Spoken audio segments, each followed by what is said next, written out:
Reels वाली बहू। प्रज्ञा को रील्स बनाने का बड़ा ही क्रेज है और वो दिन भर रील्स बनाती रहती है।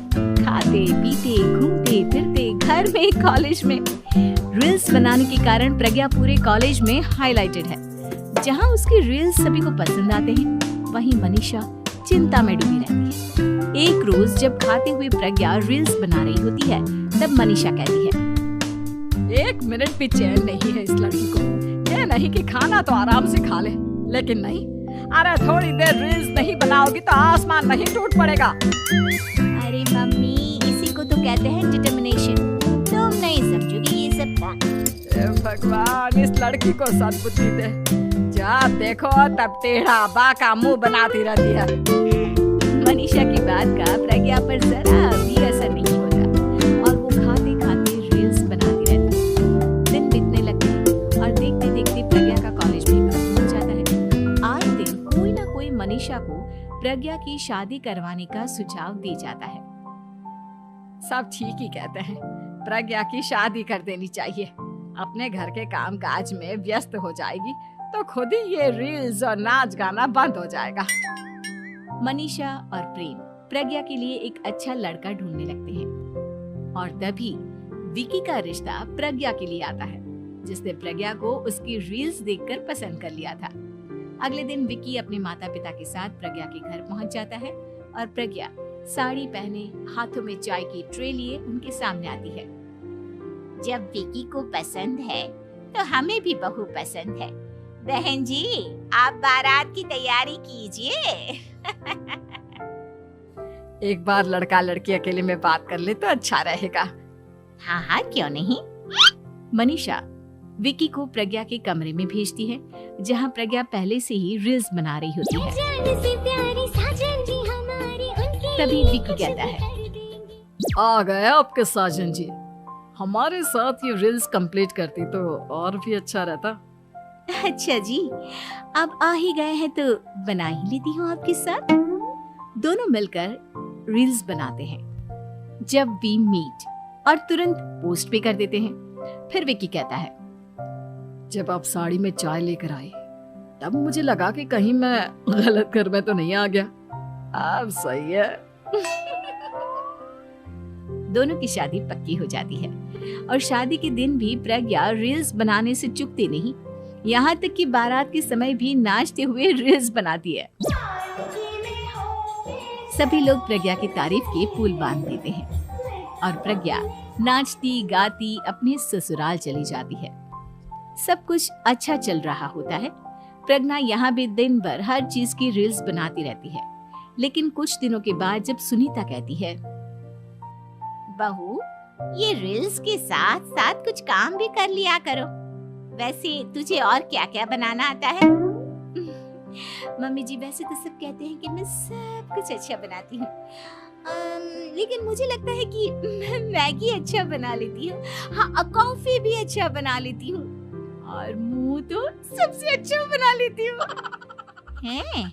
अच्छा अच्छा। सुनीता अपना माथा पकड़ लेती है और कहती है, बहू, कुछ खाना बनाना भी सीख लेती। मम्मी जी, मैं लंबी प्लानिंग कर रही हूँ। जल्दी ही मैं इतनी फेमस हो जाऊंगी कि मुझे पैसे मिलने लगेंगे।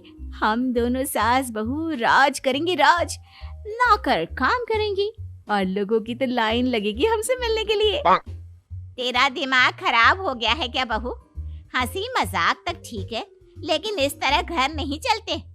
जितना जल्दी हो इस घर के तौर तरीकों को सीख लो। प्रज्ञा मुंह घुमाकर चली जाती है और तुरंत उसी वक्त एक रील बनाती है। ये देख सुनीता का गुस्सा 7वें आसमान पर चला जाता है और विकी के घर आती ही सुनीता उसे सब कुछ बताती है। विकी भी अब प्रज्ञा की इन हरकतों से परेशान हो जाता है। तुम टेंशन मत लो मम्मा, मैं देख लूंगा। विकी कमरे में जाता है तो देखता है कि प्रज्ञा रील्स बना रही है। विकी बड़े ही प्यार से प्रज्ञा से कहता है, प्रज्ञा, इन सब के लिए मैं तुम्हें मना नहीं कर रहा हूँ, लेकिन फिर भी हर वक्त तो ये अच्छा नहीं लगता ना। समझने की कोशिश करो, मुझे भी तुम्हारा थोड़ा वक्त चाहिए। मैं जब ऑफिस से आता हूँ तो मुझे समय देने की जगह इसी में लगे रहते हो। तुम ज्यादा ही सोच रहे हो। तुम भी मेरे साथ रील्स बनाओ ना, तुम्हें भी बहुत अच्छा लगेगा। तुम्हें इज्जत से कोई बात समझ में नहीं आती क्या? दिमाग खराब हो गया है तुम्हारा इस चकाचौंध से। अगर तुमने अपना रवैया नहीं बदला तो मैं तुमसे दूर चला जाऊंगा।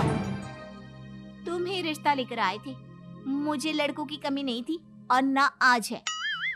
विकी दरवाजा पटककर चला जाता है। धीरे धीरे विकी प्रज्ञा से दूर होता जाता है। एक रोज मनीषा प्रज्ञा के ससुराल उससे मिलने जाती है। तब सुनीता उससे कहती है, बहन जी, अब आई हैं तो कुछ दिन यहाँ रहकर जाइएगा, आप ही का घर है। हाँ मम्मी, बहुत दिन हो गए तुम्हारे साथ एक भी रील नहीं बनाई मैंने। प्रज्ञा तुरंत अपने फोन में रील्स ऑन कर लेती है। ये सब मुझसे नहीं होता। तेरा ये भूत अभी तक नहीं उतरा क्या? बहन जी, आप कुछ कहती नहीं क्या इसे? जब आप ही कुछ नहीं कर पाई तो मैं कर ही क्या सकती हूँ। सास तो वैसी ही बदनाम है। शाम को घर की लाइट चली जाती है और मनीषा प्रज्ञा से कहती है, मेरे घुटनों में बहुत दर्द हो रहा है, तू लाइट का कुछ इंतजाम करना बेटा। अच्छा, कैंडल जला देती हूँ मम्मा। प्रज्ञा गाते हुए कैंडल जलाती है और खिड़की के पर्दे के पास रख देती है। मनीषा, जिसे बहुत दर्द हो रहा है, वो सो जाती है और प्रज्ञा हमेशा की तरह अपने रील्स में लग जाती है। उधर कैंडल की वजह से पर्दा आग पकड़ लेता है और मनीषा के कमरे में आग लग जाती है। बचाओ, कोई है, बचाओ। सभी भागते हैं और विकी कमरे की आग बुझाने में लग जाता है, लेकिन तब तक मनीषा आधी जल चुकी थी। मनीषा की हालत देख प्रज्ञा रोने लगती है। विकी मनीषा को तुरंत हॉस्पिटल ले जाता है और उसे एडमिट कराता है। विकी प्रज्ञा से कहता है, देख लिया ना, तुम्हारे इस नाच गाने की वजह से आज तुम्हारी माँ की जान जाते जाते रह गई। अब पता नहीं तुम और क्या चाहती हो। उधर डॉक्टर कहते हैं, इनकी हालत बहुत नाजुक है, आधे से ज्यादा जल चुकी है। प्रज्ञा रोती हुई मंदिर में जाती है और भगवान के आगे जाकर कहती है, भगवान, मेरी माँ को ठीक कर दो।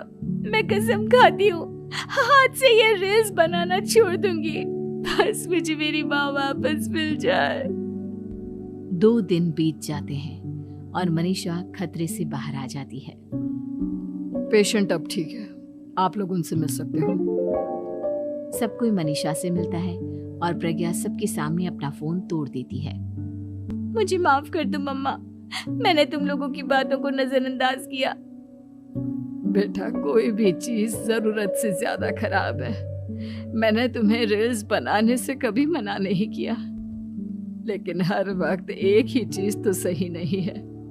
मैं समझ गई हूँ मम्मा, आई एम सॉरी। प्रज्ञा उस दिन से रील्स बनाना छोड़ देती है और पूरी तरह से अपने घर में लग जाती है।